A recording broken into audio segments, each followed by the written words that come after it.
മാന്യപ്രേക്ഷകർക്ക് നമസ്കാരം. നമ്മുടെ രാജ്യത്തിന്റെ പ്രധാനമന്ത്രി നരേന്ദ്രമോദി കേരളത്തിലെത്തിയ സമയത്ത് വേദിയിലിരുത്തിക്കൊണ്ട് സാബു എം ജേക്കബ് ഒന്നൊന്നര പ്രസംഗം നടത്തിയിട്ടുണ്ട്. പച്ചക്ക് യാഥാർത്ഥ്യങ്ങൾ അങ്ങ് വിളിച്ചു പറഞ്ഞിട്ടുണ്ട്. അങ്ങ് പഹൽഗാമില് മതം നോക്കിയിട്ട് അടിവസ്ത്രം പോലും ഊരി നോക്കിയിട്ട് നമ്മളിൽപ്പെട്ട 26 പേരെ കൊല ചെയ്തത് ഉൾപ്പെടെ എടുത്തു പറഞ്ഞുകൊണ്ടാ സാബു എം ജേക്കബ് മോദിയെ വേദിയിൽ ഇരുത്തിക്കൊണ്ട് പ്രസംഗം നടത്തിയിട്ടുള്ള ഒരു ഒന്നൊന്നര പ്രസംഗ. ചെറിയൊരു ഭാഗം ഞാൻ ഇവിടെ കൊടുക്കാം, നിങ്ങൾ അതൊന്ന് കേട്ടു നോക്കൂ. ഈ കഴിഞ്ഞ 12 വർഷക്കാലത്തെ മോദിജിയുടെ ഭരണം കൊണ്ട് ഇന്ത്യ ലോകത്തിന്റെ ഉന്നതിയിലേക്ക് വളർന്നു എന്നുള്ളതാണ്. നമുക്കറിയാം, ഇന്ന് UK-യെയും ജപ്പാനെയും മറികടന്ന് ഇന്ത്യ ഇന്ന് 4ാമത്തെ സാമ്പത്തിക ശക്തിയായി ഇന്ന് ലോകത്തിൽ മാറിയിരിക്കുന്നു. ഡിജിറ്റൽ എക്കോണമിയിൽ അമേരിക്കയും ചൈനയും കഴിഞ്ഞു കഴിഞ്ഞാൽ ഇന്ത്യ 3ാമത്തെ ശക്തിയായി മാറിയിരിക്കുന്നു.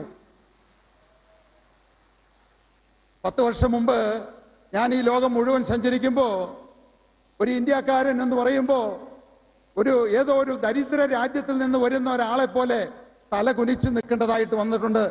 ഇന്ന് അവസ്ഥ മാറി. ഇന്ന് 12 വർഷത്തെ മോഡിജിയുടെ ഭരണം കഴിയുമ്പോൾ ഇന്ന് ഇന്ത്യക്കാരൻ എന്ന് പറഞ്ഞു കഴിഞ്ഞാൽ എല്ലാവരും പറയും മോഡിജി എന്ന്. ഇന്ന് നമുക്ക് തന്റെ ഇടത്തോടെ ധൈര്യത്തോടെ തല ഉയർത്തി നിൽക്കാനായിട്ടുള്ള ഒരു സാഹചര്യം ഇന്നുണ്ടാക്കി. നമ്മൾ ഓർക്കുന്നുണ്ടാവും, പഹൽഗാമില് നമ്മുടെ 26 പേരെ നിരപരാധികളായിട്ടുള്ള നമ്മളെ സഹോദരന്മാരെ അവരുടെ അടിവസ്ത്രം ഊരി മതം നോക്കി വെടിവെച്ച് വന്നപ്പോ രാത്രികൾക്കുള്ളിൽ തന്നെ അതിന് പകരം തിരിച്ചടിച്ച് ഈ ഇന്ത്യയുടെ നരേന്ദ്രമോദിജി പറഞ്ഞത് എന്താണെന്ന് അറിയാമോ? ഇത് പഴയ ഇന്ത്യ അല്ല, കോൺഗ്രസ് ഭരിച്ച ഇന്ത്യ അല്ല എന്നാണ്.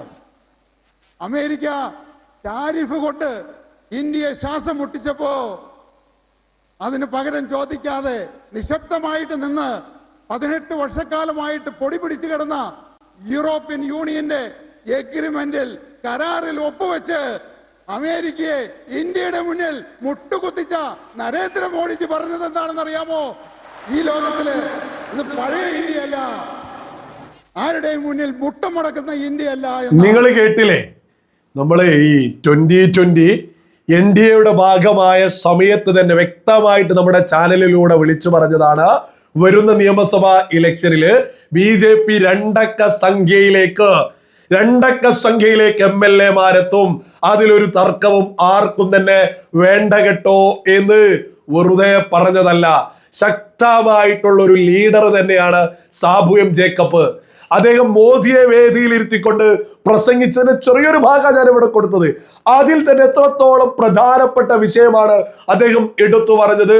അങ്ങ് പഹൽഗാമില് മതം നോക്കിയിട്ട്, അതായത് അടിവസ്ത്രം നോക്കി മതം നോക്കി നമ്മളിൽപ്പെട്ട 26 പേരെ കൊല ചെയ്തതിന് രാത്രിക്ക് രാത്രി നമ്മുടെ പ്രധാനമന്ത്രി പാകിസ്ഥാൻ എന്ന ഭീകര രാജ്യത്തിനെതിരെ മറുപടി ചോദിച്ചു. അത് അഭിമാനമല്ലേ എന്ന് മോദിയെ വേദിയിലിരുത്തിയ സാബു എം ജേക്കബ് ചോദിക്കുന്നത്. ഇതൊക്കെ നമ്മുടെ കേരളത്തിൽ നിരന്തരം ചർച്ചയാവണം. കാരണം എന്താണെന്നറിയോ? അങ്ങ് ഇറാനിലാണെങ്കിലും അങ്ങ് പലസ്തീനിലാണെങ്കിലും ഗാസയിലാണെങ്കിലും ഇവിടെ മനുഷ്യത്വത്തിന് വേണ്ടി നിരന്തരം മനുഷ്യത്വം എന്ന് പറഞ്ഞ് പച്ചക്കള്ളം വിളിച്ചു പറയുന്ന UDF-ഉം LDF-ഉം നിരന്തരം ഗാസയ്ക്ക് വേണ്ടിയും ഇറാന് വേണ്ടിയും മാത്രമേ ശബ്ദിക്കാറുള്ളൂ.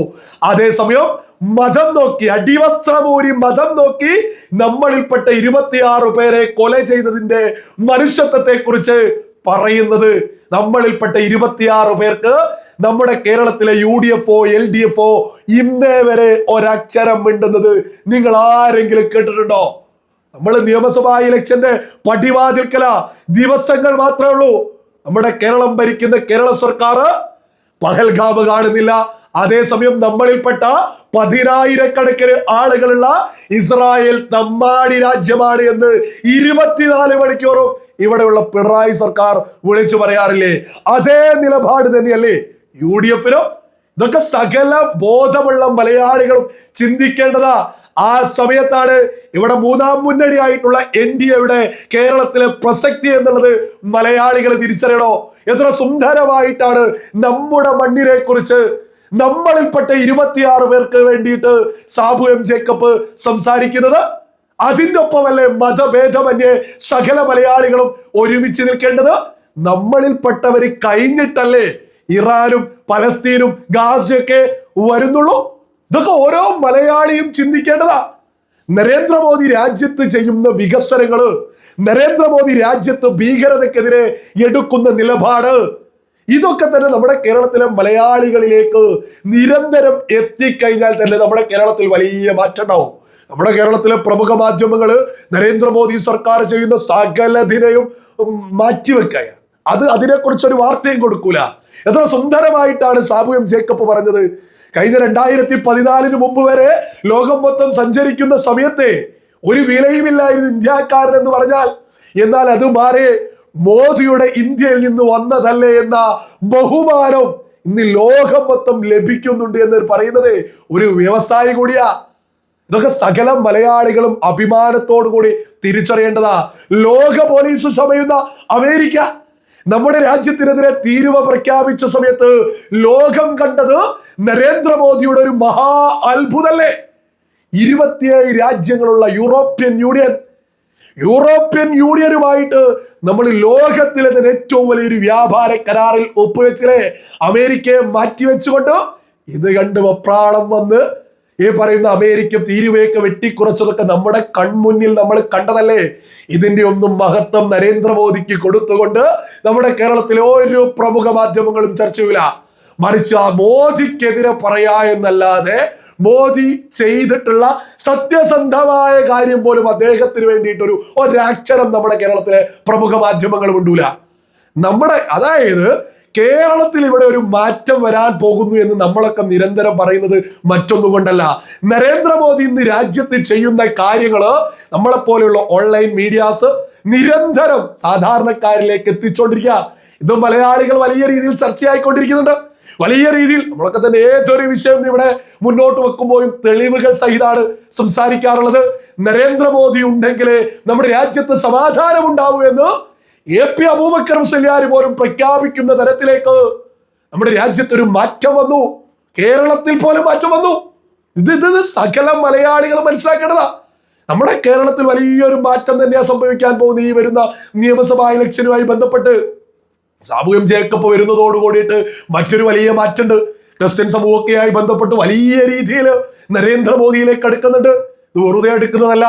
100 വർഷത്തിലധികമായിട്ടുള്ള സഭാ തർക്കത്തിൽ പോലും നരേന്ദ്രമോദിയെ സാബു എം ജേക്കബ് ഇടപെടിപ്പിക്കുന്നുണ്ട്. കൃത്യമായ ഇടപെടലുകൾ നടത്തുന്നുണ്ട്. ഈ തീപ്പൊരി പ്രസംഗങ്ങൾ മാത്രമല്ല, പ്രവൃത്തിയും ഇതിനേക്കാൾ ശക്തമായിട്ട് സാബു എം ജേക്കബിന്റെ ഒക്കെ ഭാഗത്ത് നിന്ന് നിരന്തരം ഉണ്ടായിക്കൊണ്ടിരിക്കുന്നുണ്ട്. നരേന്ദ്രമോദി ഇന്ന് നമ്മുടെ കേരളത്തിലെത്തി 10,800 കോടി രൂപയാ നമ്മുടെ നാടിന് വേണ്ടിയിട്ട് കേന്ദ്ര സർക്കാർ ചിലവഴിച്ചത്. ആ പദ്ധതികളാണ് നാടിന് വേണ്ടി നമ്മുടെ പ്രധാനമന്ത്രി ഇന്ന് സമർപ്പിച്ചിട്ടുള്ളത്. നരേന്ദ്രമോദി ചെയ്യുന്ന വികസനങ്ങൾ, നരേന്ദ്രമോദി ഭീകരവാദത്തിനെതിരെ എടുക്കുന്ന നിലപാട്, ലോകത്ത് നമ്മുടെ രാജ്യത്തിനുണ്ടായിട്ടുള്ള പുരോഗതി, സ്ഥാനം, ഇത് മാത്രം മലയാളികൾ തിരിച്ചറിഞ്ഞാൽ മതി. വരുന്ന നിയമസഭാ ഇലക്ഷനിൽ BJP വലിയ മുന്നേറ്റം ഉണ്ടാവും. ഒരു തർക്കം അതിലൊന്നും ആർക്കും തന്നെ വേണ്ട. നമ്മുടെ രാജ്യത്തിന്റെ നിലപാട് എന്ന് പറയുന്നത് ഇറാൻ ഇസ്രായേൽ വിഷയത്തില് നമ്മൾ ഗൾഫ് രാജ്യങ്ങൾക്കൊപ്പ നമ്മളിൽപ്പെട്ട ലക്ഷക്കണക്കിന് മലയാളികൾ ജോലി ചെയ്യുന്ന ഗൾഫ് രാജ്യങ്ങൾക്കൊപ്പമാണ് നരേന്ദ്രമോദി. നമ്മളിൽപ്പെട്ട 10,000-കണക്കിന് ആളുകൾ ജോലി ചെയ്യുന്ന ഇസ്രായേലിനൊപ്പമാണ് നരേന്ദ്രമോദി സർക്കാർ.